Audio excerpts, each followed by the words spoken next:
Welcome to For Collectors.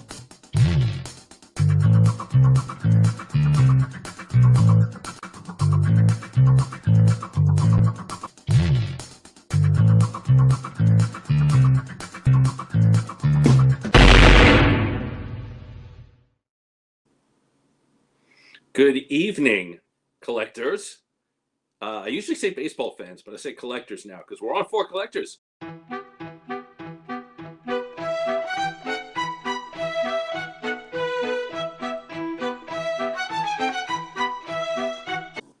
There is one gentleman.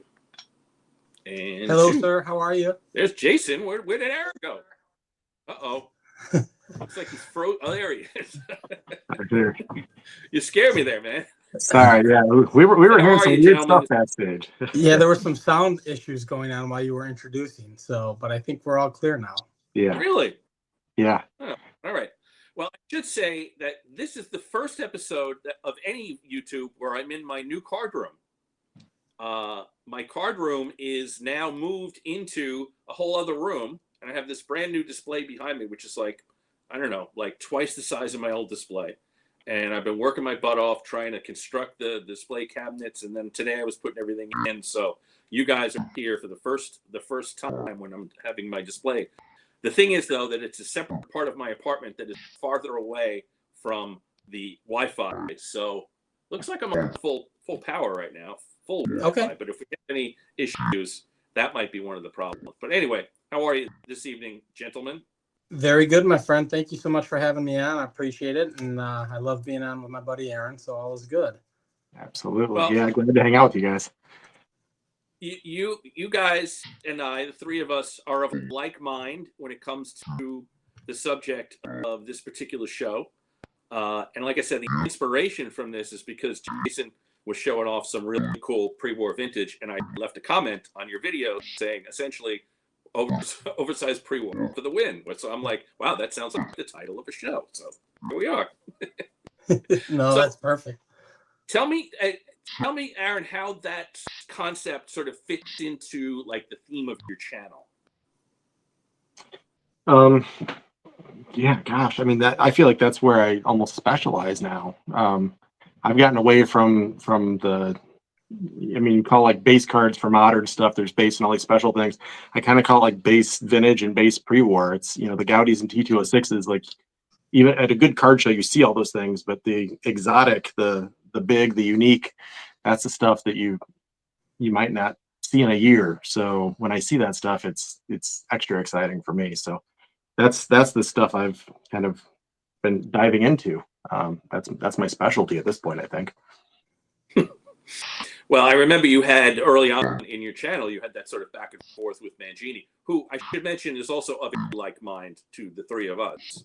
With the pre-war oversized cards being a great value and really cool because sometimes people don't want to buy them because they're oversized. So, and Jason, I guess your channel kind of, I feel like it's like the everyman channel. So that takes into account that you want somebody to be able to build a collection without having to have a gazillion dollars on a gazillion cards, and instead they can pick up some cool stuff at a reasonable price. That's exactly right. So I basically, my whole thought and premise of the channel is trying to build a collection affordably. Everybody's got certain budgets that they have to stick to. In doing that, I was collecting most of the standard, what you would say, standard vintage, golden era vintage. Met my good friend Aaron 2 years ago at Strongsville, and he has slowly, we call him the pre-war pusher. I was kind of staying out of that realm, except for some specific cards based on my teams, White Sox, Cardinals, things of that nature. Once he started introducing me into some of these sets, what I did learn is that you can get some of the players and oversized items for a fraction of the cost of their 33 Gaudi or something, something that's a little more prevalent. And most of the time, in my opinion, the images are better. If you have the room for oversized, I'm pushing it harder than Aaron. My last several videos have been pre-war oversized is kind of where I've been, and that's my fun zone right now. So I think this is right up my alley, for what I'm collecting lately. And this will be a perfect example for anyone who's watching. I hear so often that people are afraid to get into pre-war, and this is a perfect way to show them that not only can you get into it, it could be even more affordable than some of the golden era stuff you're looking at. Absolutely. Well said. There was a comment on one of my recent videos that somebody is scared of pre-war, but like the way we were talking about it, they felt like they could, that they could start to get into it. And I feel like that's kind of what you guys both do is, remove the barriers by saying, okay, here's a really cool card of a great player, and I spent X amount for it, which is way less, like you said, than the Gaudi. And I have an example of that when we get to the cards of a guy. I'll show you that just for a second. The Diggy card that I got, which is fantastic. And the price is, a fraction of his Gaudi. So anyway, this is a card channel and an education channel for collectors. So let's start to look at some cards. Aaron, you're to my left, so why don't you go first? All right. Let me jump in here. Let's see where to go first. All right. Let's see. I'll go with this one. So this is a set. I'm gonna guess you guys might have both pulled something from this set. I've been featuring the R series on my channel and going through and kind of breaking some of those down. So there's all the different issues and wide pens and fine pens and all that fun stuff. And this is one of the fine pens. So very thin writing on the names. But for me, finding things like this, and I think that's one of the unique opportunities when you leave the ordinary, more commonly seen issues. And some people are they love the combo cards, the multiple player things. People look like Golden Age, 50s, 60s stuff. You're going to see the Manager's Dream, the Mandolin Maze, and the Mandolin Aaron, and all these different cool combos. But this one's got Jimmy Fox, Al Simmons, and Mickey Cochran. And somebody wrote that some of them played for the Boston Red Sox in the back, which I actually enjoy. That was probably written on there in 1937 or 38, somewhere in that ballpark. So it's got some age to it. But for me, and we do talk about pricing, I think sometimes that's helpful because people see things and you just think like, wow, a Jimmy Fox, $500, and this was, it's got a crease and it's not graded and whatever. It's not fake though. And it was $100. Yep. To me, I'll take that all day. Absolutely. Yeah, you get 3 Hall of Famers for $100, and it's almost 90 years old. That's a win. I think that's going to be the theme tonight is multiple Hall of Famers on single cards, but we'll get to that. Jason, what you got for us? So you started with the fine pens. I'll kind of go into, I divvied up by sets, and I'm going to go into the Gaudi wide pens. So I've got a couple examples here. This is my 1936 Type 1 Ducky Medwig. I am a Cardinals fan. Nice. So I apologize for the Zoom. Dan, I don't know. I have no idea how to fix that. But regardless, so this is my 1937. The fun thing about the Gaudi wide pens, I've done some diving into the set, and I've actually done some more recent diving into it. There's actually 5 types of the Gaudi wide pens, which I was unaware of. I thought there were only 4, but there are 5. And there's a distinction that differentiates each card from each particular set. So when you look up the set, they'll tell you there's about 250 cards. So this being the 1936, the Type 1. The Type 1 is a white border. It's just a cleaner white stock. And then the words litho in the USA are printed in the actual border. So that's your Type 1. Your Type 2 is the white stock with that litho copy not printed in the border. Your Type 3 is no border at all. So it would be all images. It would be all image to the edge. Type 4 it's a cream background.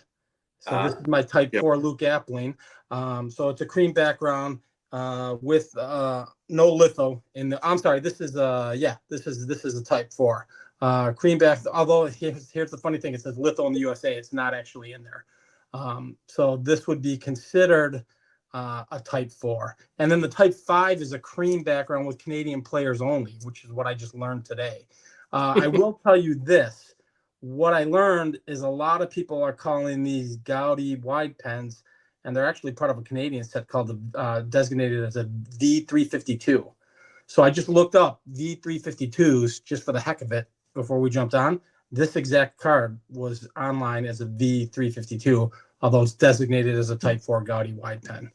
So you can do some digging. I don't want to freak people out by all that information, but the reality is these are all pre-wars. These are 2 Hall of Famers, White Sox and Cardinals. There's my Frankie Frisch. I bought that ungraded, which would be a Type 1 as well. The total cost of those 3 cards fall in at just above $100.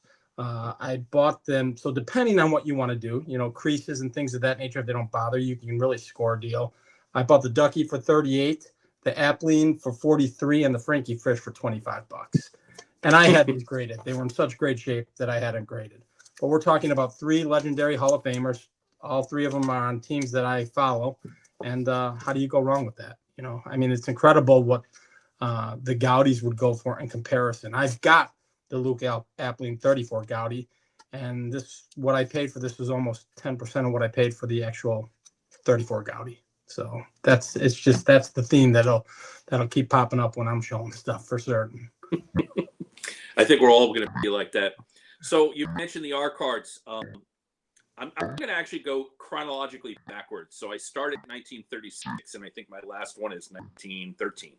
So I love this card. It's I'm sorry. Next time we go, I'm going to do solo layout for you guys so we can see it. It is Paul Wainer and Lloyd Wainer and a guy named Big Jim Weaver, and Big Jim Weaver picked both of them up on his shoulders, and you can see it's like 2 Hall of Famers that look like tiny little people, and then this giant Jim Weaver. I think, Aaron, you showed this card off when you did your R312 show. It's an R312. What I should say about this is that I didn't grade this. I bought this graded, but I just recently graded 2 R312s with SGC, and they gave me a tray basically for Right. grading. So this actually is bad, even though it's all centered. They didn't get the guardrails right, which you can bang it a little bit and fix it or whatever. But I'm just going to leave it like that. But anyway, so it's a pastel. Is that what it's called? Yeah. So they colorized photographs, and they can be a little questionable. Like the Johnny Eyes, he has lipstick, but this one I think came out pretty good. So that's something. I think this was a little more than most cards. It's a 4. It's graded. I think this was a little over 100. I forget where I got it. It was like, I don't know, maybe one of the smaller auction houses. So that's my example for the first one. And that's a great example. Yeah. Very cool. Very cool. I'm going to show another one that I think is definitely on the budget bin. I want to say this was $40 or $50. Anything in this set, I think, is phenomenal. It's the premium. It's Dixie, so late 30s. I think it's 38. Maybe they did a 39 as well. But I think anything from this set is just ridiculously well done. The front portrait is enough to display, as photography or as artwork, and then the back is good. I almost want to buy 2 of everything so I can show the front of one and the back of the other, because the back is amazing with the write-up and all the different images and telling the story. And I picked Gabby Hartnett. I've got a few of these. When you get into like player collectors and you get into position collectors, catcher cards are always super cool. Gabby Hartnett's underrated and well loved. He was the catcher for the Called Shot, I believe. So there's just so many like cool things to the story and history of Gabby Hartnett, but underrated Hall of Famer, and $40 is a joke. Like, that's crazy. So Yeah. I'd take 10 of those if I could. Those are kind of thin, right? Paper wise. It's almost like a magazine page. Yeah, I would say, they're a little thicker. That's the beauty of having things not graded. Right. I have everything I have tonight's not graded. How about that? I do have the Hubble from that set, and it is not graded also. Excellent. And I have, it is a little thin. I was a little worried about it, so it's It's it's in the yeah. backup here. It's thicker than I would guess, though. It's not like M1012 kind of thin. So Right. it's not quite magazine thin, but yeah, I'm not gonna play with it. So I'll put that guy away. Yeah, and the feller in that set is beautiful. That's a beautiful early feller. Yeah, Correct. Yep. yeah. Still on the list. So what do you got, Jason? So I showed you the wide pens of the R314s. I will kind of backtrack because I was taking them in somewhat of an order that I had. I'm going to the fine pens as Aaron just showed one, and I'm going to show my Al Simmons.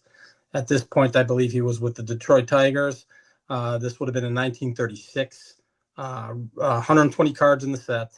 I will tell you this: they are smaller than the wide pen. So everybody looks at them and said, "Oh, they're the same thing."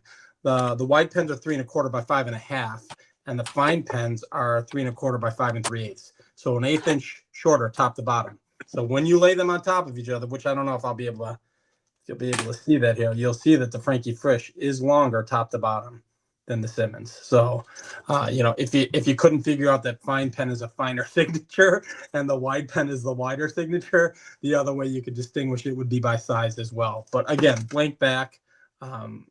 Just a great set to kind of dive into pre-war. This, again, ungraded. I purchased this about 2 weeks ago at a local show from a dealer I know pretty well, and it was $25. So Hall of Famer, $25. Love it. Yep. So I just purchased in the REA auction a 4-in-1 1936 exhibit of it's Grove, Fox, Cronin, and one of the Ferrells, and it was the hammer price was less than $100. So I don't have it yet. In fact, I may have it tomorrow, but I do have one of these similar 3 Hall of Famers. It's a 1936 exhibit 4-in-1. It's got Bill Terry, Carl Hubble, and Mel Ott, and Gus Mancuso, who was the catcher for that team. 1936 is important for Giants fans. They made the World Series. They did lose to the Yankees. But I think, was that one of Hubble? Maybe one of that was Hubble's MVP seasons. I forget. But Bill Terry was the actually manager, player manager at that point. So this I know I got it from Love the Game auctions maybe 3-4 years ago. Also right around $100. But 3 Hall of Famers for $100. Can't go wrong. Go ahead, Aaron. Well, you're messing with my mind, so I'm going to put that away. All right. Thank you. Legit next in line. That is crazy. All right. I'll go back to the set we were just showing, and it's the best of both worlds. So it's not Weaver and the Wainers, but another great combo card. This is one of this is probably a top 10 card in existence for me. I absolutely love this. You get Connie Mack, you get Lefty Grove together. So, we do Mount Rushmores. To me, that's Mount Rushmore of managers and Mount Rushmore of pitchers. So you're getting all-time greats at 2 different positions on one image. And there's been one on eBay sitting for, gosh darn, maybe a year for like $275, and they come and go well under that frequently.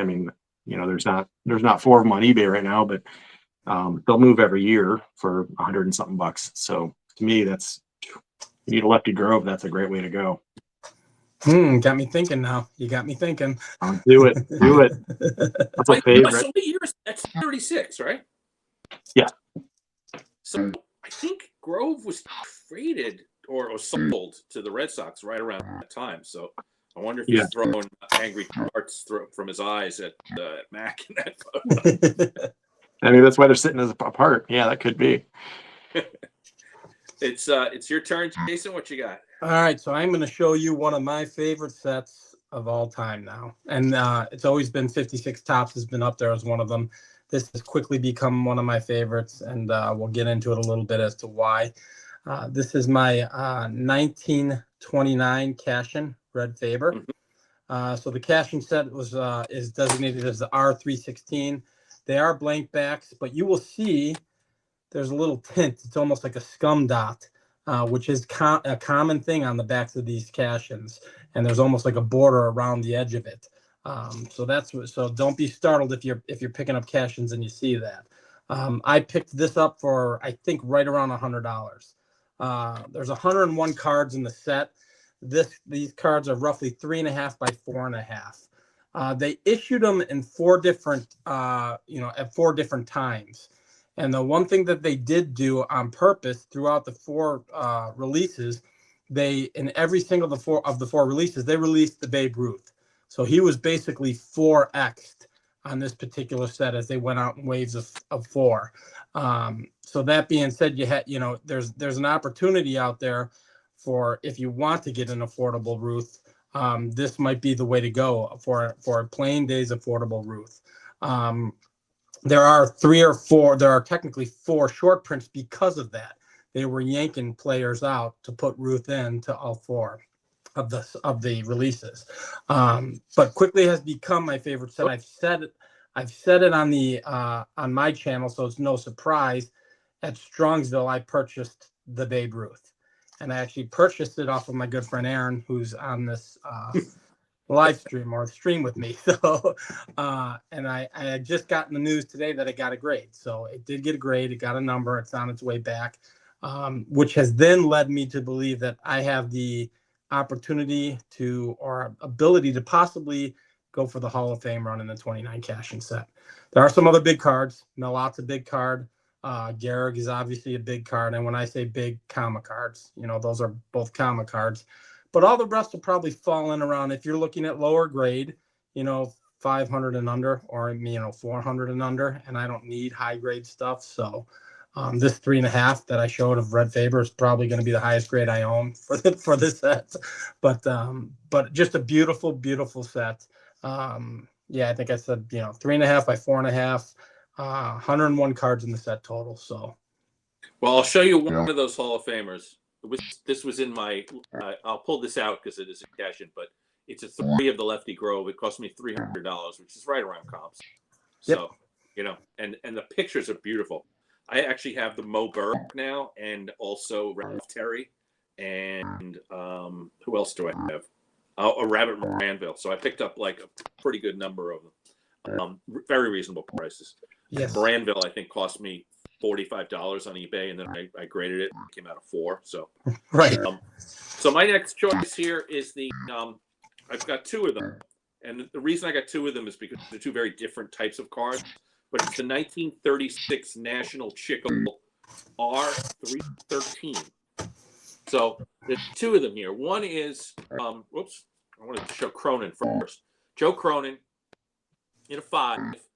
I spent $60 to buy this card about 5 years ago, and it was like one of the first oversized pre-war cards that I bought. It was like kind of my entry. It's the one that hooked me, and it's because this picture screams 1930s to me. It's black and white. He's on the side. He's got the shoes, the perfectly shined shoes, and and it's a photograph that it just kind of speaks baseball in 1930s to me. So it's the R13, but the other one, they have some of these in this set, which are like action shots, which you don't really see from this time frame. And this one is called Dykes Catches Crosetti Between Second and Third. And the interesting thing about this is number 5 is Crosetti. Of course, this is 1936. Of course, Crosetti would give up that number 5 jersey to Joe DiMaggio that season. So this picture must have been taken in 35 or 34. And Jimmy Dykes is Jimmy Dykes a Hall of Fame manager? I think he's a very long-term manager. But I don't think is he a Hall of Fame manager? I don't know if he is or if he's I not. don't think Okay, yeah, I mixed him up with a couple of different guys, but he's playing for Washington here, and he later on managed Washington and some other teams. But so this I got it, I think, in one of the auction houses. I forget, maybe Collector Connection. It was like $30. It's like right. Hall of Fame. Actually, no Hall of Famers in this. Crosetti's not a Hall of Famer, but he fits right in my Yankee collection. And I thought this was just such a cool card. So that's the National Chickle for you. That's fantastic. Yeah, excellent. Dan, I don't know what you're doing. I have the Lefty Grove and the 3 sitting right here. So I'll put that darn thing away. Just re-show. That's I'm it. limited. You guys have a lot more than me, so I'm just showing No, regardless. no, that's fine. That's fine. I'll stick same kind of era as what you guys are showing though. 19, I believe it's this 36. So these are, I'll say oversized. When they're slabbed, they're oversized. And when they're slabbed, half the time you find them as kind of like halves. They're cut. They're wrappers. Overland candy. I'm sure probably a lot of folks have seen these somewhere, but to me, I think, and this is where it differentiates. To me, it's easy to go out and spend $10,000 and get a cool card. If you want to go out and spend $100 million right now, you can't find this card. That's what's amazing to me. Like Right. the fact there's so few, yet they're not that like crazy expensive. These, they might hit triple figures, but it's when you find something that has 10 or 15 or 5 of them, and they're still 150. Which player is that? Luke Appling. Okay, I'm sorry. I should have put you on the solo. No, you're fine. You're fine. Now I can see it. I can see. There we go. So yeah, these are the images are cool. The write-up of it's cool, and then this one does have the entire wrapper. They don't always give you the full wrapper, and I don't know that I can find the one. Yeah, I can. Every so often, there, I'll bust out Lefty Grove for that reason. Sometimes you just get like half. So if you end up getting just the top, like the bottom's been cut off, that's totally fine. That's still collectible. They're graded authentic, and evidence of trimming. Well, yeah, it's literally cut. So Right. I love it. that's You think? yeah. I think there's been a murder. There's like 5 dead bodies. Like, yeah, there was. Yeah, that's. You're not a detective. You're stating the obvious. So yeah, it's been trimmed. That's not how it came. Story backing up that Overland is extremely hard to find. Somebody emailed me about Mize because I done a Mize show like a year and a half ago and said, "Do you have any lead or do you have the Overland Mize?" I've been looking for it for like a decade, and so I said, obviously I don't have it. I don't have any Overland, but I sent him to Dan McKee, the dealer from I think Maryland, who's national old school guy, has everything, lots of lots of rare stuff. Apparently, Dan McKee had quite a bit of Overland, but did not have the Mize. So there you go. Wow. And really tough. I actually might have gotten the Appling from him. Now that you say that, that's funny because to find these, yeah, it is, and it's one of those things when you comp it, there's no such thing. The last sale was 2014 or something, so it's, like, it's worth whatever I'll pay. Yeah, it's tough. All righty. So I'm gonna dive into probably one of my maybe my second favorite set that I've been purchasing lately. And now we truly are in the world of oversized. Yep. So that is Lefty Gomez, and that is my 1934 Butterfingers Premium. And I'll try and zoom out here if I can. These things are 7 3/4 by 9 3/4, so they're big. They're almost 8 by 10. You round it up, call it 8 by 10. Yep. They are blank backs. I will not take it out of here to show you the blank back. And as a matter of fact, you'll see the white cardboard that I have in the holder. These are extremely, extremely thin. These are newspaper thin. So, Aaron, I think, showed a couple on his videos when he was doing his R series. You can see that I'm kind of nicked in that corner there. It actually zoomed up the way I wanted it to. You can see that there's a little tear in the corner there. And that's pretty common when you're looking at these guys because they're so thin. So, to get a grade on one of these is exceptional. Just to get a good representation, such as that Lefty Gomez, or there's my Jim Bottomley, another Hall of Famer with the Cardinals. So I had to grab him. Beautiful image. Again, you'll see, there it is, perfect. Even though it's moving, you'll see the little notch there. There are 65, I call them cards. There are 50, 65 of them in the set. They were issued with like candy. I think it was 5-cent candy bars. What I did learn about them in doing my research for this, some of them do have, mine are blank back. Blank back are the most common you're going to see. Some of them do have names of candy stores on the back, and some of them have overprint ads on the front. And I kind of saw a few photos illustrating that. I have never seen that. The ones I've only seen are the blank backs. But they're out there supposedly. I guess much more scarce. I guess there is again another Canadian set that's very similar to this. They actually call it the Canadian Butterfinger set, even though it's O-Pee-Chee that does them, and that's designated as the V94. But again, if we're talking affordability, my Lefty Gomez was $30 and my Jim Bottomley was $42. I have no intention of getting them graded, maybe someday, but right now I'm just thrilled to have them. And again, it's another set where you can kind of look at some of the bigger name players and get some affordability. Now, budget wise, it's still going to be a lot of money, but you can get I'm on the hunt for Lou Gehrig, 34 Butterfingers Gehrig. You can get that for under a comma, and Lou Gehrig under a comma is a good score. So to me, it is. The Ruth is a great image as well. Again, just exceptional value if you have the storage ability for larger stuff like this. And if you're not a stickler on grading, I mean, it's not that much space. It's a comic book. It's a comic book. Just jam it in a comic book box. So, I have one card from that set, and I have not graded it because it's just too big.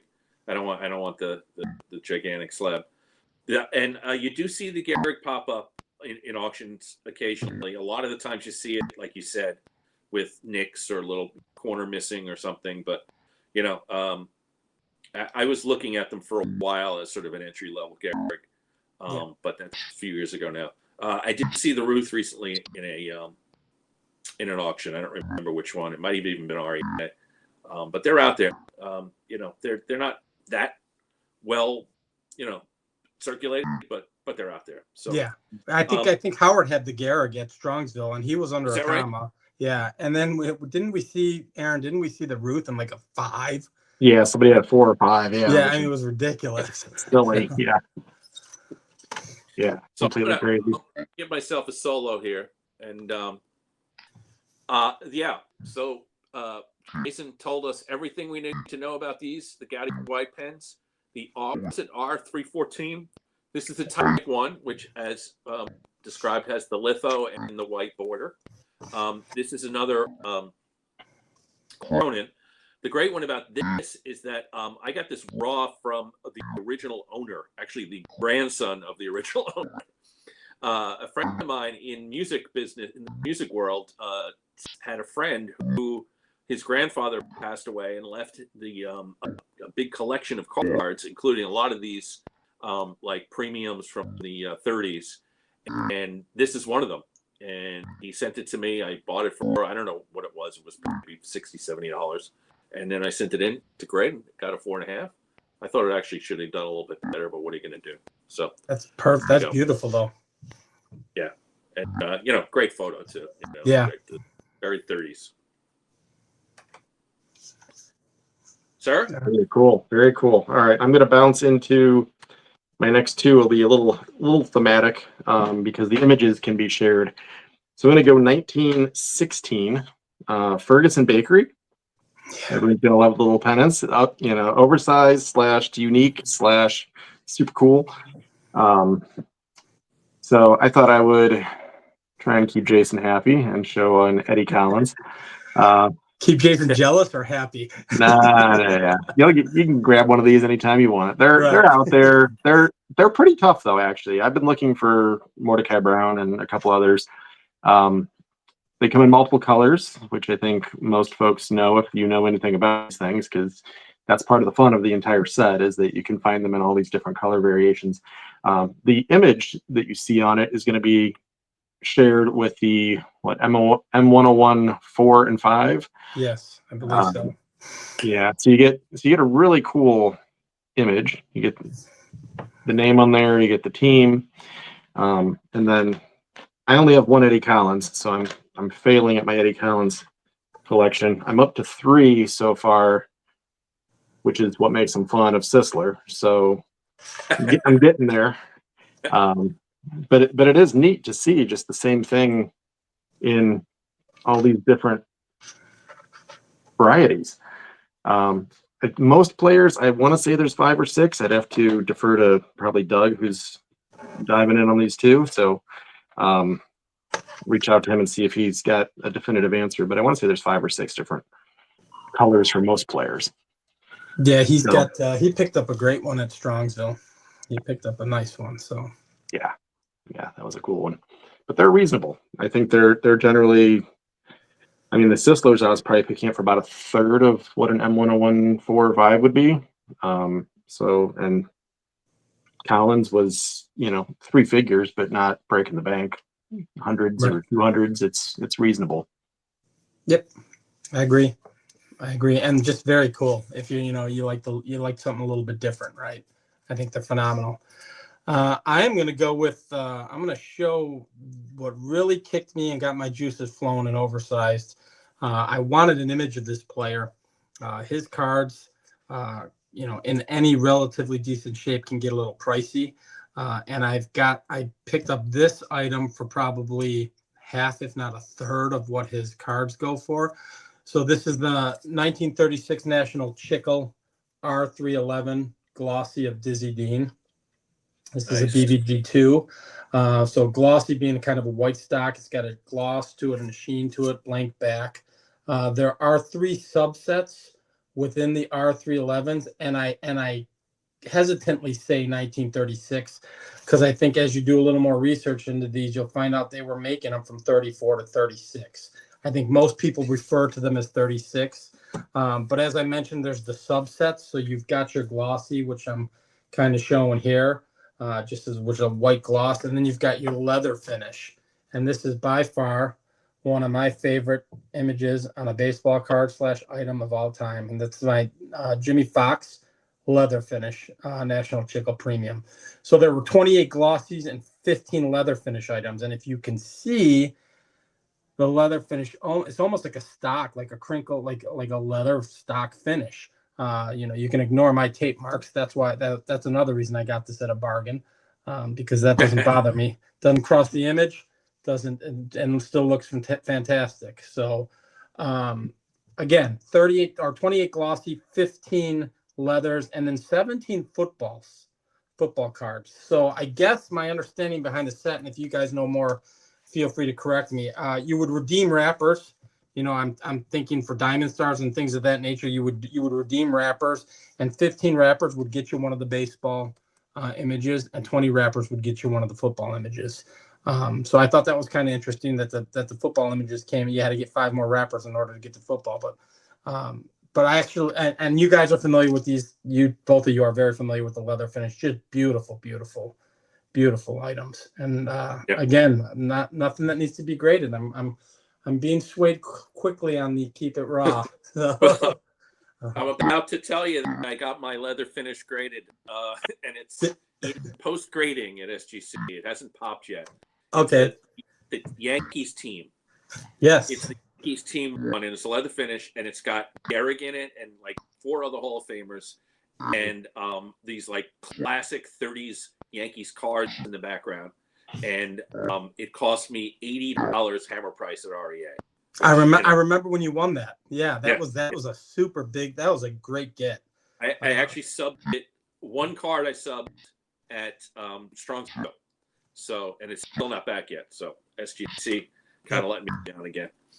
So speaking of beautiful catcher cards, I'll give myself a solo layout for this one. This is the 1936 Scouty Premiums, and Bill Dickey, of course, the Hall of Fame Yankee catcher, in what I believe is one of the greatest catcher cards ever made. I had a previous example of this in a lower grade that I know that I spent $25 for, then graded myself, and then I got this upgrade. So we're talking about a card that's probably $50 or so, but considering that Bill Dickey's 1933 Gouty is, I don't know, in a 1, it's like $150 card, and is maybe not even as nice as this. But so there you go. There's another excellent entry into the world of pre-war vintage Hall of Famers for ridiculously low price for a beautiful card.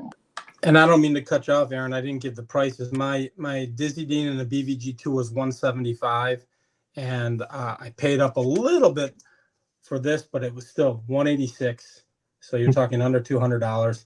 won it on an eBay auction, to find out that someone who follows my channel, who I've become friends with, he's a local guy here.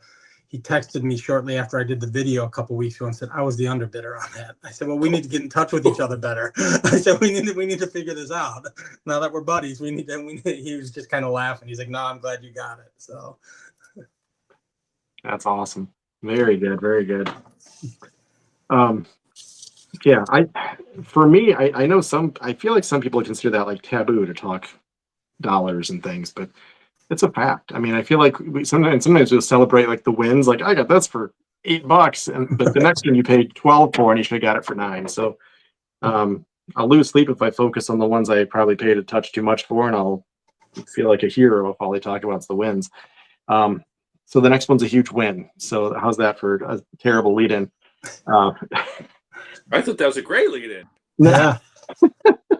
but so this was a crazy win. I think they don't move enough to know, and I think that's probably one of the biggest things that I would tell people is, I'll get texts and emails from folks that are friends in the community, and they'll say like, "Hey, do you think that's a good deal?" I'm like, "It hasn't sold in 3 years. I don't know. Like maybe it's more than it used to be. That seems reasonable to me, but." This thing, I think I want to say it should be a $600, $800, $900 item if it was in okay-ish shape. The back has some residue, which is super common. The set is M101-2. So these are the ones I was mentioning that you would not want to take out. This thing will absolutely crumble if you try and hold it. It is extremely newspaper thin. I have just completely gone overboard on the set. I love this set. So I think I probably have close to a dozen of them now. I feel like none of them go super, super cheap. So if you're trying to stay under $100, it's probably not it. And you can definitely get into commas on some of the big players. But the images are just so ridiculously great. It's Chris Speaker. And I mean, this one was like 200 and something. I had put in a bid way higher than that and just kept watching the timer tick, and I'm like, oh God, what's it gonna do? Am I gonna get it? And then it just ended. And I was like, what? Like that's not how this works. Somebody comes in at the end and is like 570. Like it just ended. Okay. So I got that for I think a pinch over $200. I wish that happened to me last week, but it didn't. I was bidding on one, as Aaron knows. We chat quite a bit. I was bidding on one and lost on one that I really, really liked a lot. And still got another one on the watch list that you threw my way. That's buy it now, and it's pretty dang affordable. So you can get 30 off that. He offered me 30 off. Yeah, I remember you telling me that. Yeah. So there's deals out there. All right. So you guys you have a far much more larger collection when it comes to pre-war than I do. So I'm showing my last item here. This is the set that I probably know the least amount about, and the set that probably excites me the most because of the imagery and the cost. So you guys have a vast collection of pre-war. I kind of dove in not that long ago. And my thing is, I want certain players. I want Hall of Fame players. I want images that look great and things of that nature. A lot of people veer away from this because they don't necessarily consider it a card. But I absolutely love them. And I'm hoping, and you already know where I'm going, Aaron, so I'm hoping you're going to show a bunch of yours. But I just recently bought this. And this is my 1937 Wheaties panel of Charlie Gehringer. And it's just a beautiful, beautiful image with a fantastic write-up on all of these. These come in series.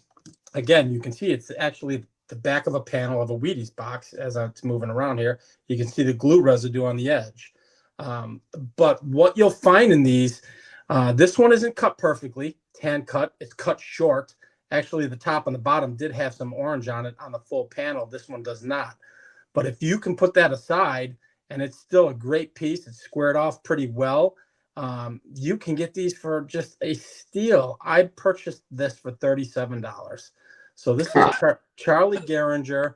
There are so many great players on these Wheaties boxes from 35, 37, 38, and 39 that if you're not a stickler on having the perfectly square cut edged card or panel, you can really get some phenomenal playing days, images of these players: Lefty Grove, Joe DiMaggio, Bill Dickey. Again, I showed a Ducky Medwick earlier. He doesn't have a ton of stuff. He's got a couple weedy issues. He's got the Dixie Premium issue that you showed earlier, Aaron. But these Wheaties boxes have my juices flowing more than anything else. Every day I go on and look up the Wheaties boxes. And there was one that I was just stalling on buying, stalling on purchasing, and I will tell you this, Aaron, it got bought yesterday. So now because I didn't just, when you see the card, buy it kind of thing, I didn't do that, and shame on me. The one I've been looking at for 3 months is now officially gone, but that's okay. That's my fault. So there are a ton of players. You got Dan and Aaron. You both have, like I said, your collection is way more vast when it comes to pre-war. There's a ton of players I still need to get playing days items of, Lefty Grove and things of that nature. I can go get a Lefty Grove for $40.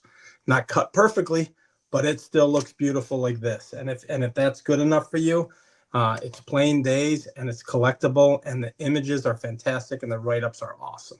So, and again, I will say my pre-war pusher did kind of get me onto those. And I think from what I could say, 35, 37, and 38 and 39 are the kind of the years that I saw. I don't know if 36 they did any. I know the 35s have like a picture frame. A lot of people have seen the Gehrigs, and sometimes they're cut in too short and they cut the picture frame out. But you can get some with the picture frame. I was looking at Al Simmons at Strongsville with Aaron, and I think you were looking at a Jimmy Fox, if I wasn't mistaken, that Howard had. But just fantastic stuff, guys. If you're really looking for affordability, I can't push these enough. I think they're awesome. Awesome.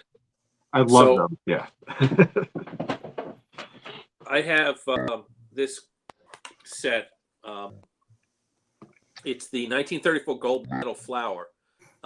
It's actually called Gold Medal Flower by both SGC and PSA, although I've read that it might actually be Gold Medal Foods that issued this.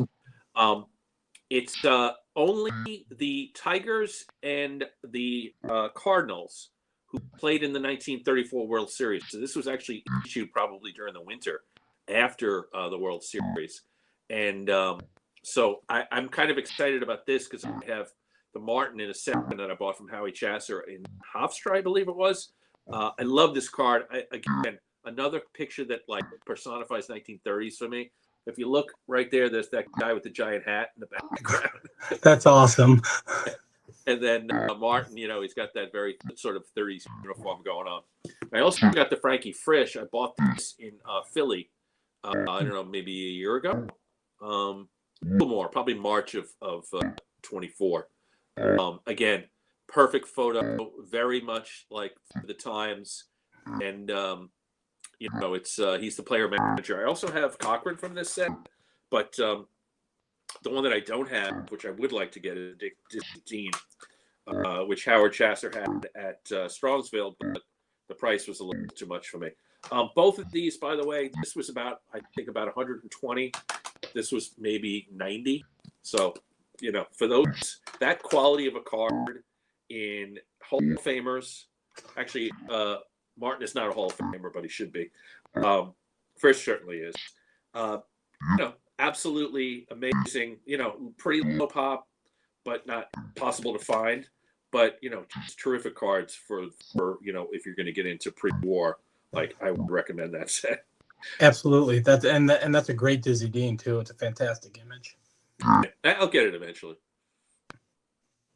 Yeah, I didn't pull it. I only have one from that set, and it's the Dizzy Dean, so that's really funny.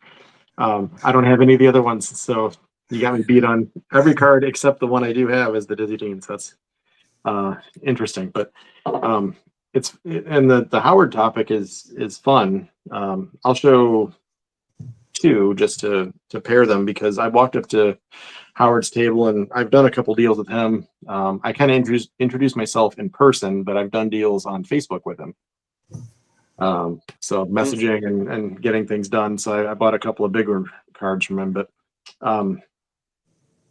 he pulled out some unique oversized pre-war stuff and I was like, my guy. And he showed them to me, and I named him, and he's like, "What the heck?" He, like fist bumped me. He's like, "That's amazing! You know those?" So yeah, I actually have everything he showed me, which is kind of a cool thing.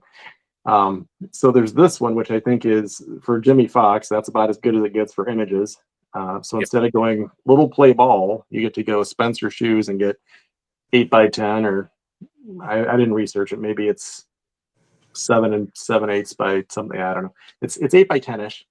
It's in a big old top loader, but what a great display And item. that's the picture from the 41 play ball, right? So that's what that was, that reference. Yeah, 40 and Yeah. 41 play ball. Yeah. Since they're kind of shared and reused and colored up. And the other one I Yeah. wanted to show that would go along with that is kind of a fun, unique, I think it's a 36 grape nuts premium. But since you mentioned Dizzy Dean, I figure I'll bust Dizzy Dean out. There's not a million of those around. That's one of those things I think you could probably look online and not find most times.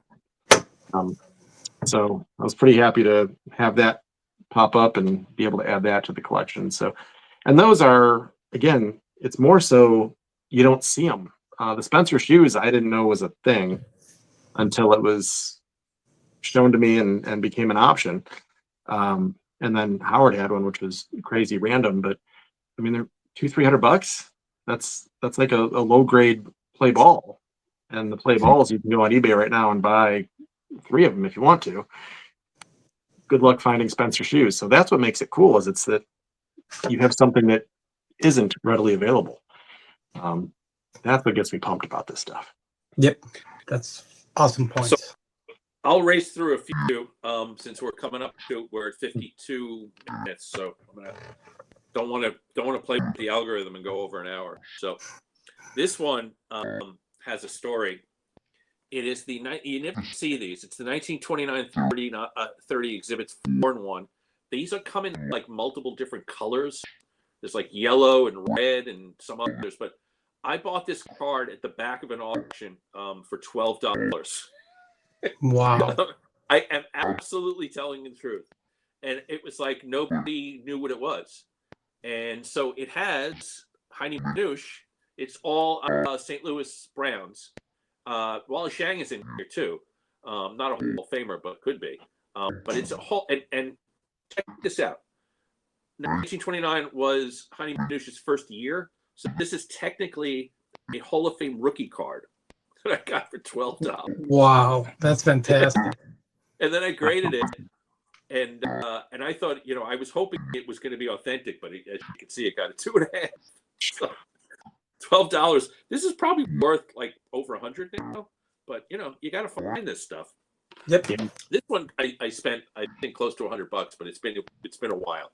It's 1921 exhibits, Red Faber. Again, this picture screams 1920s to me. I absolutely love this picture.